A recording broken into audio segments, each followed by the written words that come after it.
Karen's obsession with control had reached new levels of absurdity and audacity.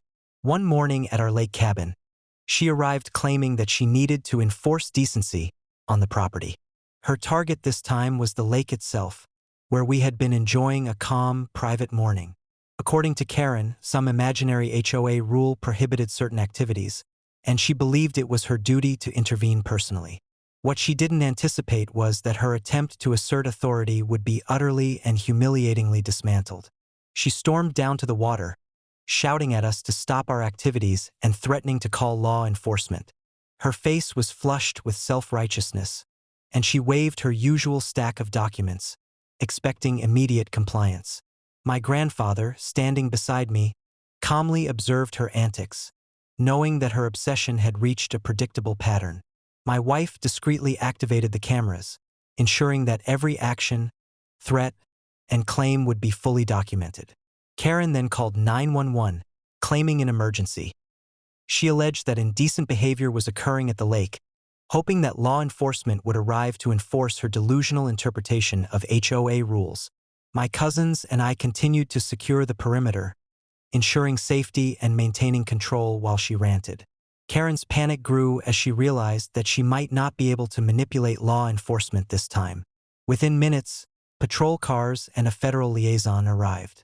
The officers calmly assessed the situation, immediately recognizing Karen's history of harassment and false claims.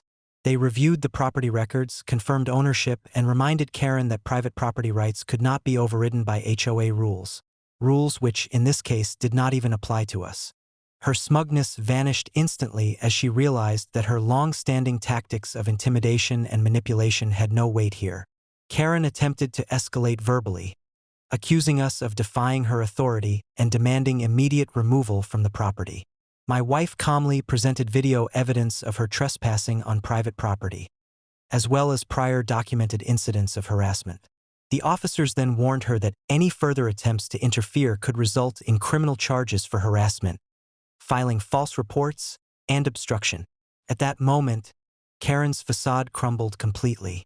She stuttered and faltered, realizing that she had been exposed yet again.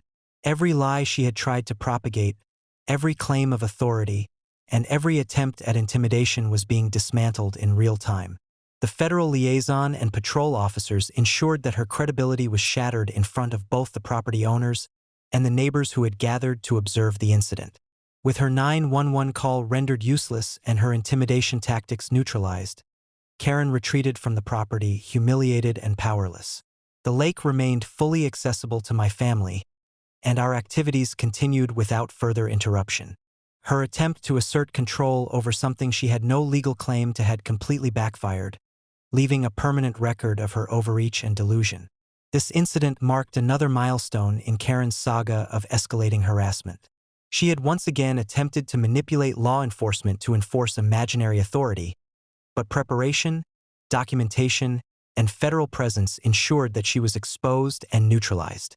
Every step of her plan had failed, reinforcing the limits of her power and the consequences of obsession unchecked by reality. By the end of the day, the lake cabin remained secure, my family unscathed, and Karen's reputation among the neighbors and authorities irreparably damaged. Her audacity once again had collided with preparation, law, and strategic authority, and once again she had lost spectacularly. Karen's obsession with control had turned into her greatest liability, leaving her fully exposed and powerless.